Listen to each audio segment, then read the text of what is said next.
So I recently heard today that you won't be at the next by appointment only, which is where I met you. I'm so bummed out because so Nick and I talk recently, like almost every day we're texting about something. And I'm so bummed because I've been so excited. I'm like, yeah, I get to meet Nick in August, and I'm so excited.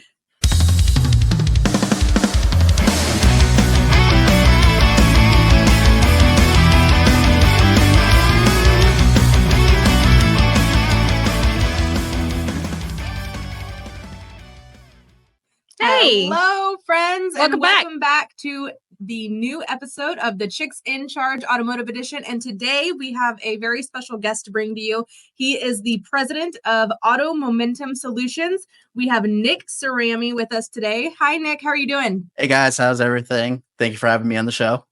Of course. Yeah, thank you so much. We're excited. And I know that time is of the essence, but we really appreciate you taking a few minutes of your day to hop on here with us.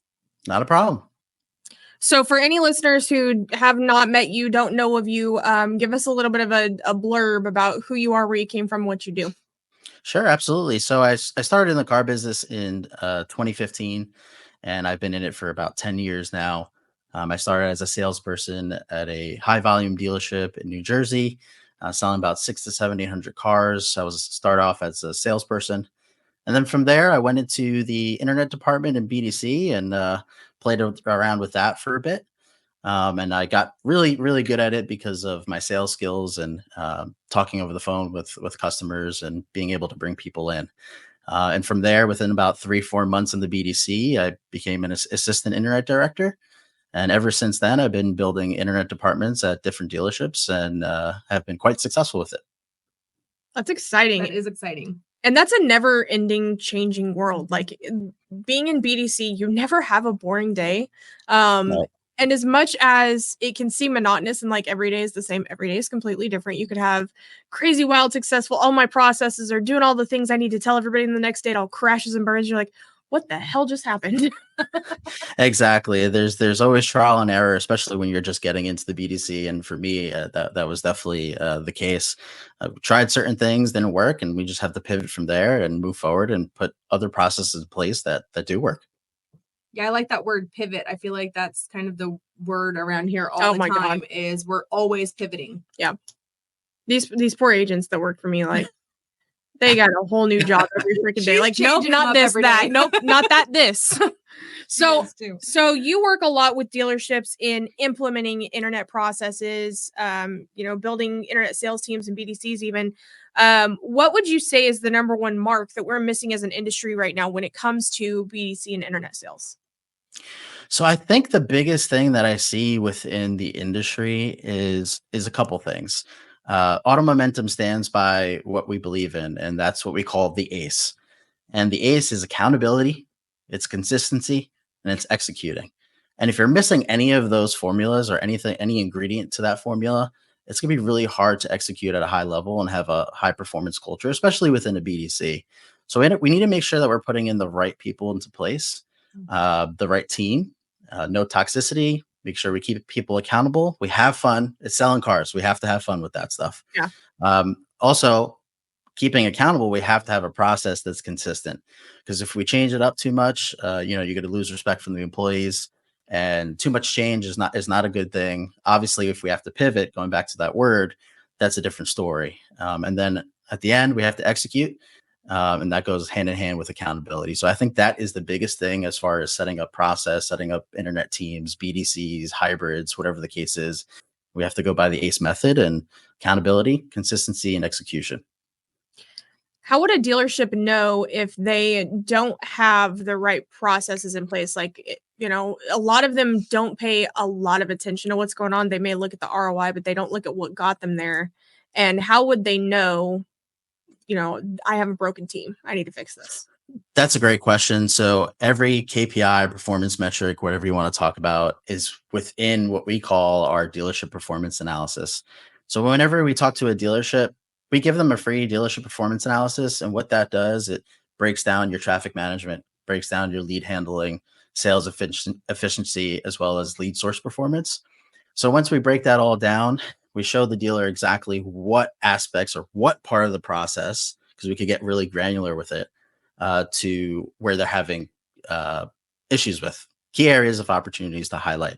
And so once we show them that, they definitely do get interested on like, well, how do we take it to the next level? And that's what we do is we set up foundations with the CRM, and then we train upon the CRM as well as our method, which is the momentum method, to get them to that next step they want to go to. So Nick, what made you take the leap from working in the store to starting your own company with Auto Momentum Solutions? That's a great question. I've been in the retail space for about 10 years. And so, I've done everything from sales, BDC, internet director, finance. I've been at the desk. So I've had a bunch of the positions. I've always done really well and been authentic within myself. The biggest thing for me was back when I got into the BDC, me and my wife had started to create what we call our black book. Every single dealership we'd had gone to create new processes, we keep our black book and start building what we know now as Auto Momentum.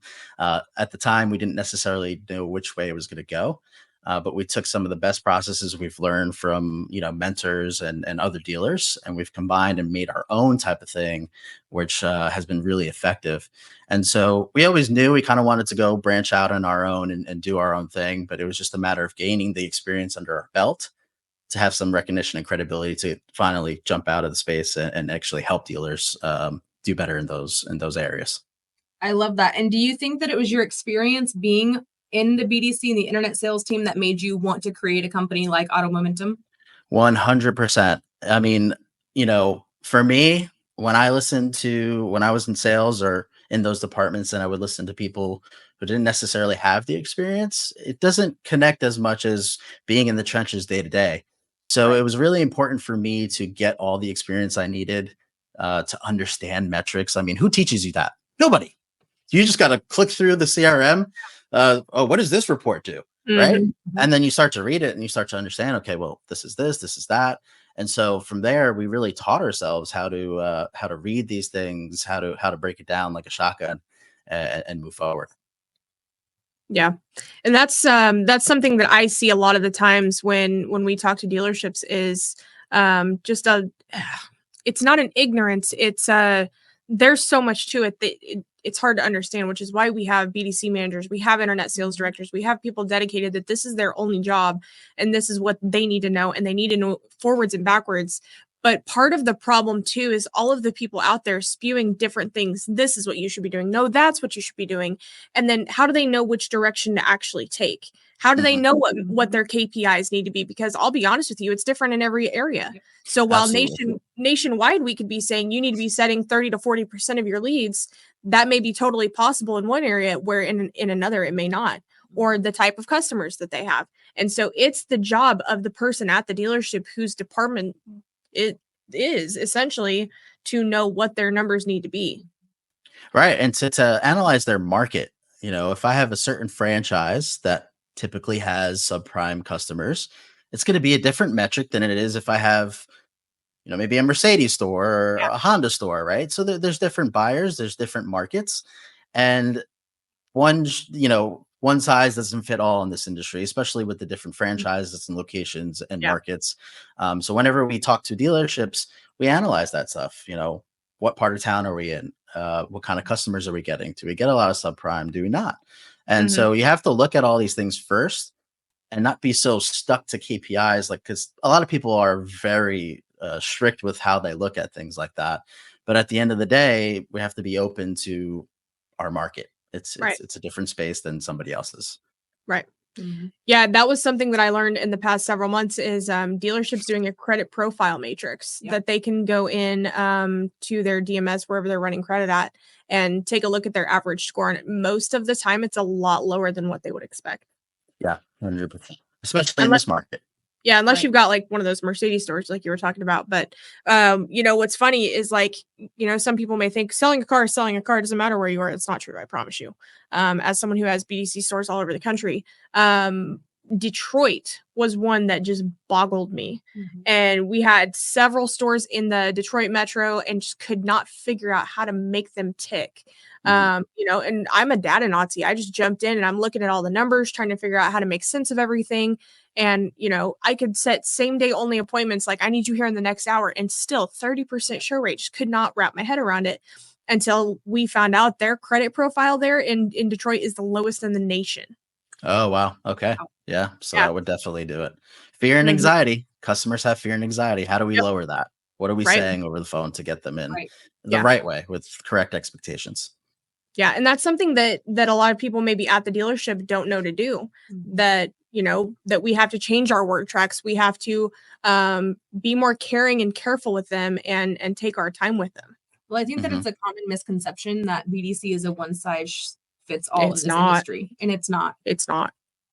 No, I agree. And I think that a lot of consultants and trainers act like it is. Lack that knowledge too. Yeah. I mean, they act like it's all one size fits all, and it's truly not. Yeah. Every demographic is different. Yeah. I'll tell you, there's stores that we've worked with that I will 100% tell them, and, you know, it ended the relationship. Like, you don't need a BDC. You do a great job. Your salespeople do a great job. You guys get it. You don't need a BDC. I'm doing nothing for you. If anything, it's marginal, and your salespeople can do it. Right, exactly. And that's kind of what we look at with Auto Momentum. Like, not every store needs a BDC traditionally. Some people set up hybrid departments where you have a couple BDC agents that act as a backstop, and then the rest of the salespeople on the floor. Or you have a true boiler room setup with internet sales team. It's really depending on what the culture is of the store.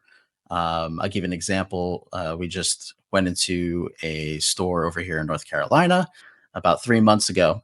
They had an outsourced company at first, and the GM just wasn't too pleased with the outcome, and so he wanted to build an internal department. And so what we did is we created a scorecard, and based off the scorecard, and this is the first time the salespeople are ever answering leads, based on the scorecard and certain KPIs and metrics, you know, it takes away the politics of like, oh, he's feeding me leads, or I'm getting too many leads, or this, and that. So it's solely based on the scorecard and gives you a rank. And the scorecard is live. So every day you get to see exactly where you rank. And it's on a month-to-month basis. So depending on the amount of leads, let's just say there's 5 internet salespeople. And then we hired 2 BDC agents as the backstop to help out when they're with customers and whatnot. And they have grown month over month and are over 12% closing ratio. And they're doing really well. They're enjoying the process. It's super transparent. It's super easy, super simple. You just need that accountability, the consistency, and execution to have that incremental growth. Right. So in your experience, knowing that hybrid is very popular right now and works very well, does the traditional BDC model of, you know, BDC handles everything internet traffic, you know, doesn't sell cars over the phone, we just book appointments, get customers in the showroom, does that model still work? It still works. It absolutely still works, as long as you have the right people in place and everything is set up properly. Where I started was a monster BDC. They had probably 15 to 20 people. Wow. And they were driving traffic like you would not believe. They were capturing all the customers. They did not speak 1 ounce of pricing at all. And they brought everybody in, and they were trained to do it that way. And they still have a traditional BDC. Now, I have seen a lot of dealerships shy away from traditionals just because they didn't have the right people in place, and they were spending too much money, and it just wasn't worth the cost. And, you know, sometimes BDCs could be drama, right? So, but as long as you have the right leadership and the right people there to keep everybody accountable and hold the whole crew together, you could lead a traditional BDC to, in my opinion, be better than a hybrid or better than an internet sales team. Now, that being said, with internet salespeople, they have more experience in the product, right? They know how to talk about numbers and all that stuff. So there is a benefit to that as well. You know, pick one and stay with it. Right. Don't be changing all these different things. So if you want traditional, set it up the right way. Internet, hybrid, whatever, as long as they all work. It's just you have to stick with it. Well, and I think that the other thing is you have to invest in it from the top down. Correct. Otherwise, it's not going to work no matter what. Correct. And that's another common mistake that dealerships make is they think, okay, I can just build this team out and set it and leave it be, and they'll figure it out. They're not going to. They're not going to just figure it out. Yep. And, unfortunately, you have a lot of upper level management that don't necessarily know how the day-to-day operations of BDCs work. And Most so of them. most of them don't. And as internet managers, it's hard to express yourself to the issues that you're having to some of the the upper level management. But I think communication is really important. I think GMs and owners like to be very factual. So if you could break down the CRM like a shotgun and it's accurate and say, hey, this is why we need to put this person or whatever the case is into place, you could have a better effective communication style that way. Yeah. I have a question for you that something you said triggered. So the store that you had mentioned that you were at that was selling 700 to 800 cars a month and had a 15-person BDC. How many leads did it take to get those sold? That's a great question. And at the time I was a salesperson. So I don't know exactly how many leads they were getting. From what I remember, each BDC person, and this is crazy, was getting 250 to 300 leads each. Okay. So take that times 15, right? Mm-hmm. And we're looking somewhere in the 4,000 to 5,000 range. Right. Now, that being said, I think that is way too much. Maybe, if they're a trained assassin, 200 leads, 250, okay, maybe. But, this store was notorious for hiring green peas and training them to be assassins. And you knew one way and that was it. There was no other way. If there was another way, you were goodbye. Have a nice day. So they were very boot camp. And in Jersey, that could get really interesting. It should be pretty easy to find in Jersey. Those people are straight to the point every time. Exactly. I ask that because I've seen an influx of stores that, and I don't know if it's, everything we just went through as an industry, as a world really, but mostly as an industry where everybody kind of cut back on the advertising because it seemed like money was just walking straight in the door. We're hard pressed to find a dealership that has more than 300 to 400 leads a month. And they think that they're going to sell hundreds of cars that way. And I'm like, guys, it's not realistic. The math isn't there. It doesn't matter. I 100% agree with you. Lately, I've dealt with a couple dealerships that are focusing right now on the quantity and not the quality. And unfortunately, going that route hurts you as well. Yeah. So I think there has to be a good middle ground of like, hey, let's get some good quality leads, ramp up our budget, pour into Auto Trader or your website or whatever the case may be. Go ahead. And have a good balance of quantity and quality. Because if you go one way or the other, it's not good. And I know Shasta's take on this, Nick, but what is your take on a quality lead source that we have in the industry right now? Okay, aside from the typical website, of course. That is the first and foremost, the best converting lead of all time. Right now, I'm a big fan of Auto Trader. That is definitely something that I've been seeing that's been closing at a really good percentage. They're setting decent. They're showing decent. I know they just changed their form where they're allowing email onlys now, which is switching up the contact rates quite a bit.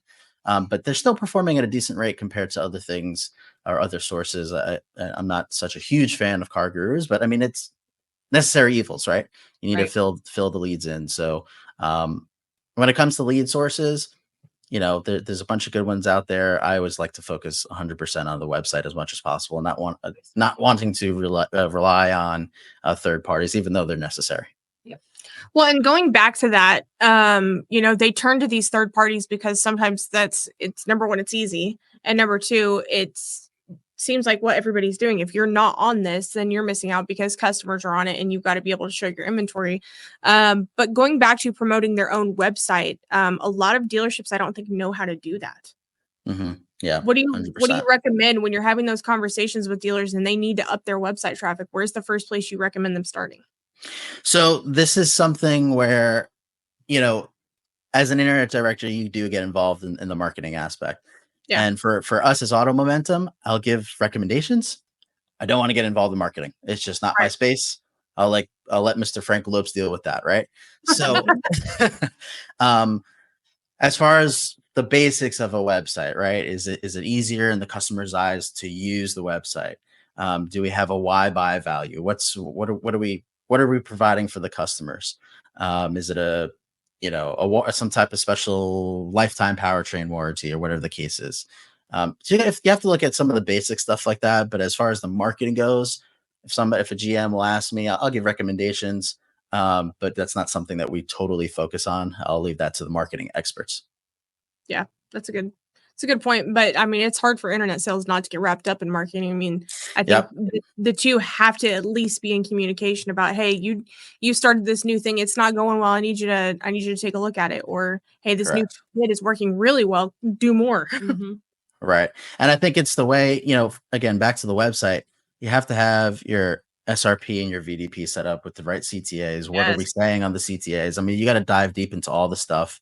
You test it out for X amount of time, see how your traffic goes, see how the leads are converting, and then make some pivot from there. That's the word we need. Pivot.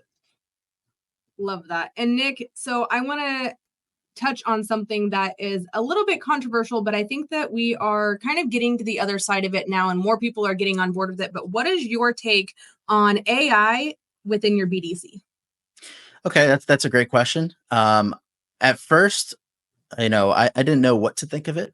I saw some examples of it being very clumsy. I've worked with Impel directly at multiple stores. I think their product is getting better by the day.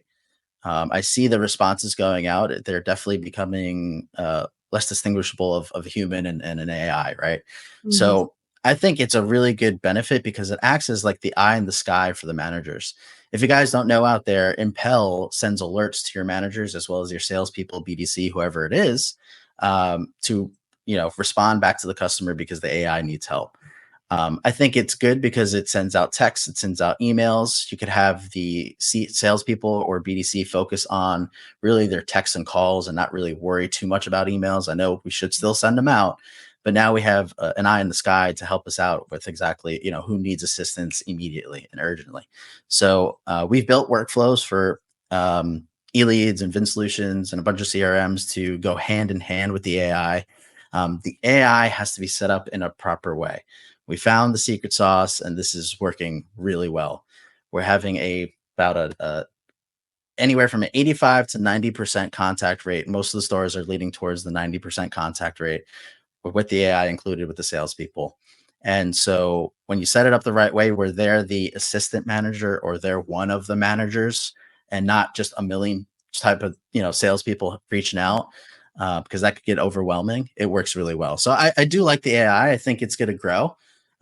We'll see how far it grows and what level it becomes, because I know they're doing phone calls from AI, and I'm not sure how I feel about that because you need a human connection. I'm off board. Sure. I am off. Correct.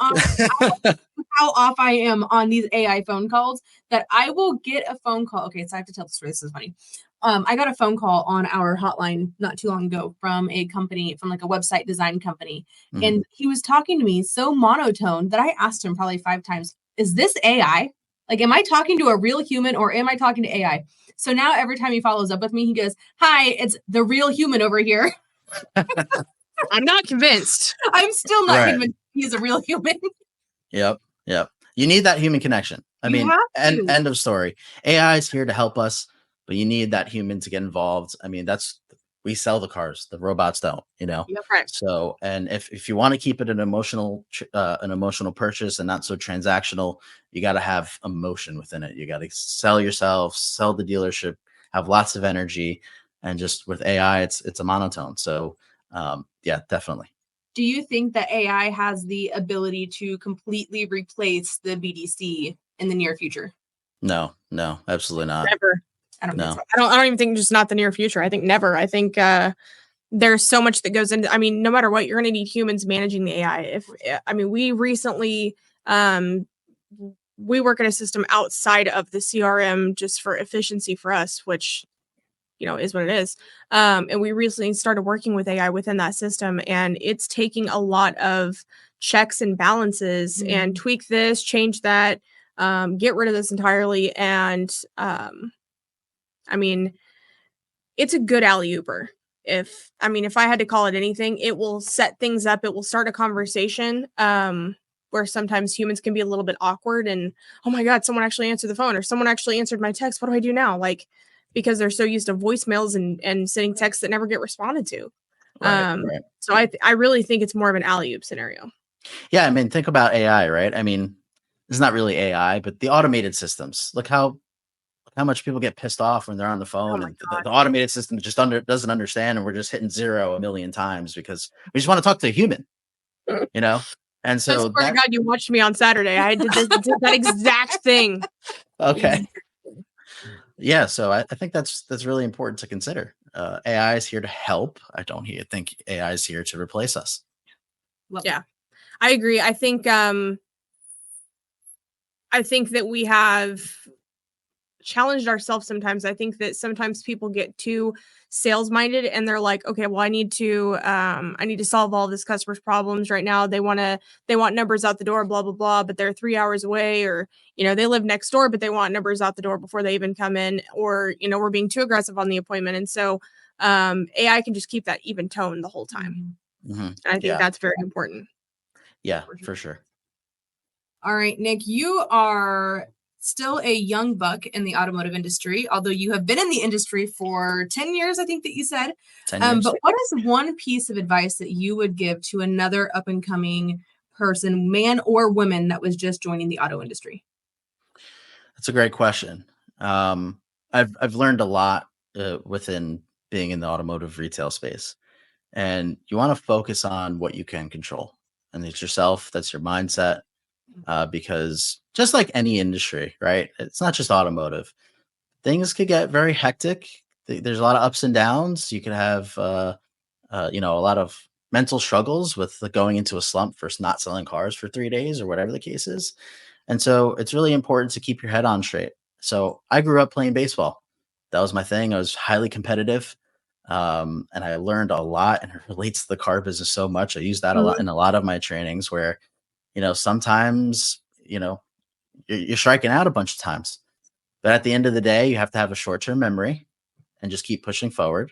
The money is there. The success is everywhere. I mean, look at all of us. We're all successful, right? If you can provide for your family, and success definitely differs person to person, but if I can provide for my family, do what I love to do, really not consider it a job, and keep a right mindset, that's the most important thing. So just stay focused. Learn as much as you can, listen to your mentors, and just have a smile on, give great energy to people. That's what all sales is all about. Yep. Love that. Great advice. So I recently heard today that you won't be at the next by appointment only, which is where I met you. I'm so bummed out because so Nick and I talk recently, like almost every day we're texting about something. And I'm so bummed because I've been so excited. I'm like, yeah, I get to meet Nick in August, and I'm so excited. Yeah. He'll be in the Dominican Republic having the best time ever. And not taking us. Yeah. Yes. I will be in the DR. Fortunately or unfortunately, I had scheduled that a couple months ago, and I would love to join the conference. I went to the last one. It was definitely awesome. Yay, you've made it this far. And if you want to help the chicks out and add some value, make sure you subscribe right now. Click that little red button down below. Do it. Do it now.